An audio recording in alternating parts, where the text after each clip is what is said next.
Hey everyone, and welcome to our Q&A presented by Just Love. I'm your host Paula Jane, and I'm talking to Judy Carroll. Judy is an internationally known author. Her books include The Zeta Message, Human by Day, Zeta by Night, and her most recent book, Extraterrestrial Presence on Earth, Lessons in History. Welcome, Judy. Hi Paula, hi everyone. Today we're going to drill down on non-attachment. Judy has said many times that we came here to learn non-attachment. So what does this really mean, and how can we achieve it? Lately, non-attachment and discernment have been coming up more and more, and I think they go hand in hand. Do you agree? I sure do, Paula, and with so much going on, this is really vital to understand just to stay sane. With not one but rather two controller-driven groups on planet fighting each other, there's a massive amount of disinformation and drama being put out through the news and online. Discernment is really important with what you believe and take on board or not. It's critical to try to sense past the words and tune into the energy behind the words. And this sensing needs to go beyond 3 and 4D. This is an exercise in tuning into 5D. Non-attachment must then come into play if you sense anything in the way of fear-mongering in the energy.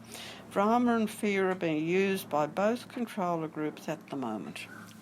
In Judy's latest book, Extraterrestrial Presence on Earth, she talks about discernment, and here is some of what she says. The controllers can and do exploit the emotions of fear and drama on Earth as a way of manipulating and disempowering people. So it's important to be aware of this. In other words, learn to think for yourself and to discriminate between pure and impure emotion. Learn to discriminate between fear that provides genuine protection and that which is manipulative or exploitative. Learn to gently but firmly set your boundaries so that you are not controlled by anger.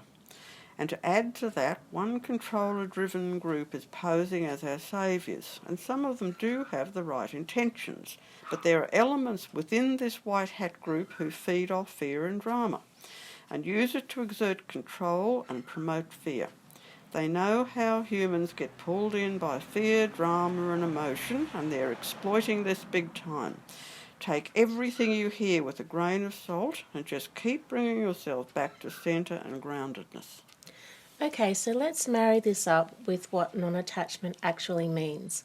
When we look at our external world, we see fear, control, manipulation, and disempowerment. Taking on board what Judy has just said is good advice, especially now when we're seeing words bandied around such as lockdown, house arrest, second wave, effects of 5G, chemtrails, mandatory vaccines, and masks, etc. Judy's advice is always to not get caught up with these words and the energy behind them. Be mindful of your language and where you're placing your focus and attention. Remember and be aware that the narrative around all of these words is not as bad as what the 3D consciousness is making out. Plus, there are higher beings transmuting, alchemizing, and reducing the effects of all of these lower energy frequencies playing out on Earth right now. Judy is testament to this. This is a quote in her Extraterrestrial Presence on Earth book by Sasquatch elder known as Camus. People are just now beginning to recognise the significance of the new alliance that is building between Earth humans who need help, the Guardians from Zeta who want to help, the Earth ETs who are standing by, and the never controlled by controllers Sasquatch people. A new world is upon us, and it is very hopeful. Take heart and pass the word carefully. This is so true. Everyone is around barracking for Earth plane humanity. People claim that the ET should land here and help out, but help is being given in every way that it can be. Judy, can you just remind us who the Sasquatch people are? Yes, the Sasquatch, or Yeti, or Yowies as they're known here in Australia, are a much older Earth human species who were removed to a higher dimension of the inner Earth by the star people. They come through into 3D reality occasionally, so sightings of them do occur. That's right, we talked about that in episode 34 of Just Love. But back to our discussion on non-attachment. There's a difference between non-attachment and denial, and this is an important point. Judy also covers this in her book. Yes, some belief systems on Earth tell us that to be truly spiritual we must practice non-attachment from the lower emotions, but there's a vast difference between non-attachment and denial. Many people tend to get a bit confused over this, thinking they're practicing non-attachment, but in reality they're simply in denial, which is not a healthy state for the human mind. Believe it or not, one can express both anger and fear and still remain non-attached. The trick is not to get caught up and trapped in the emotion. Try to stay centred in love, express the other emotion, and then move on. Yes, easier said than done, but definitely doable, especially now while we're playing in 3D consciousness and are learning to observe from our higher states of being. It can be as simple as observing what's going on, allowing what's going on, having love and compassion for yourself and everyone else, whether they're on the same journey as you or not. At this point, we've moved beyond right or wrong.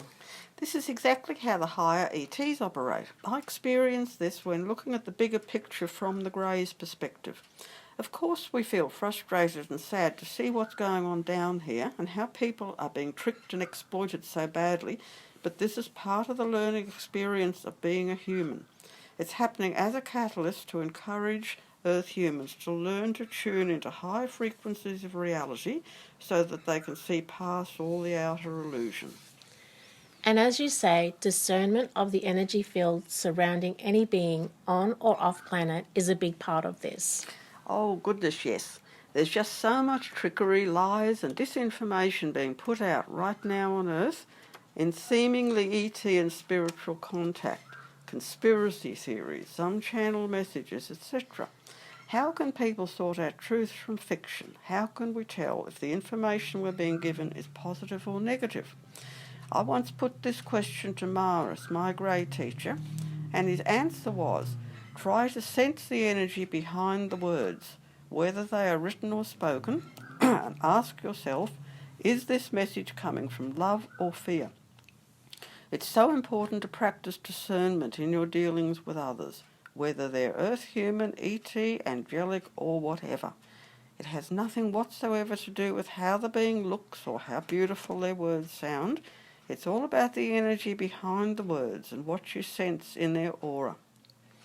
I've used this advice on many occasions and it's never let me down yet. Too many people go by appearance and words. So many people think that as long as a being looks beautiful by Earth human standards, then they must be good.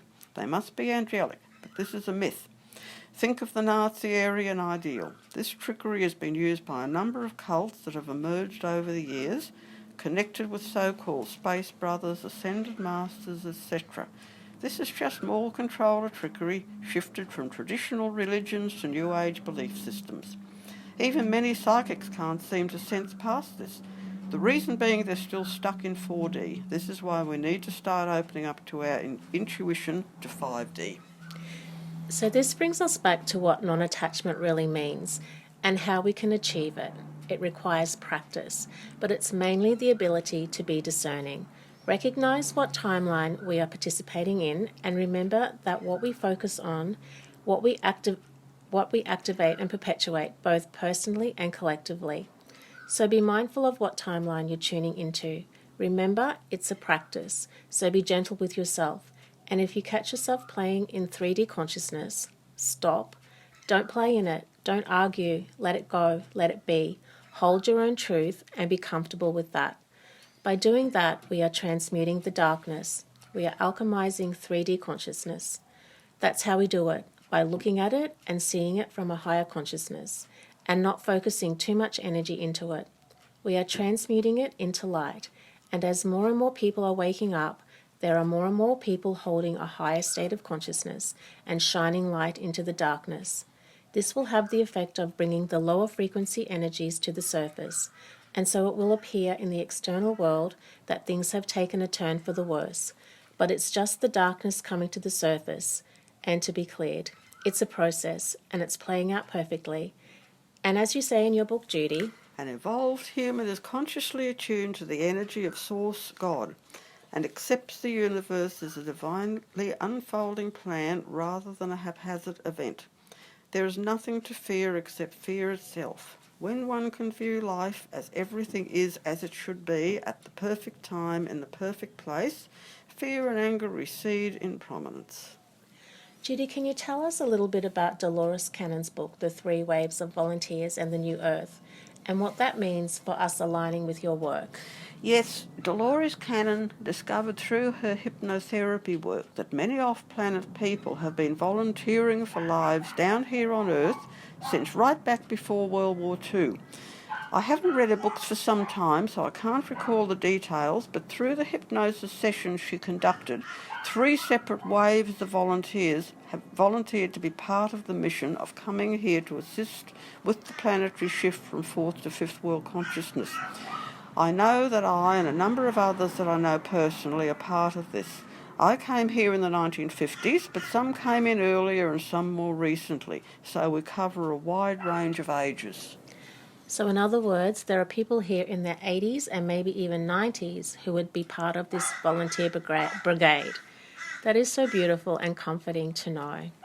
Thanks for that, Judy. And to remind you, Judy's books are available through Amazon and Kindle, or you can go directly through Judy's website, which is included in the link below. If you like this video, please share it with your family and friends and subscribe to this channel. Again, thanks, Judy, and we look forward to our next Q&A session. Bye for now.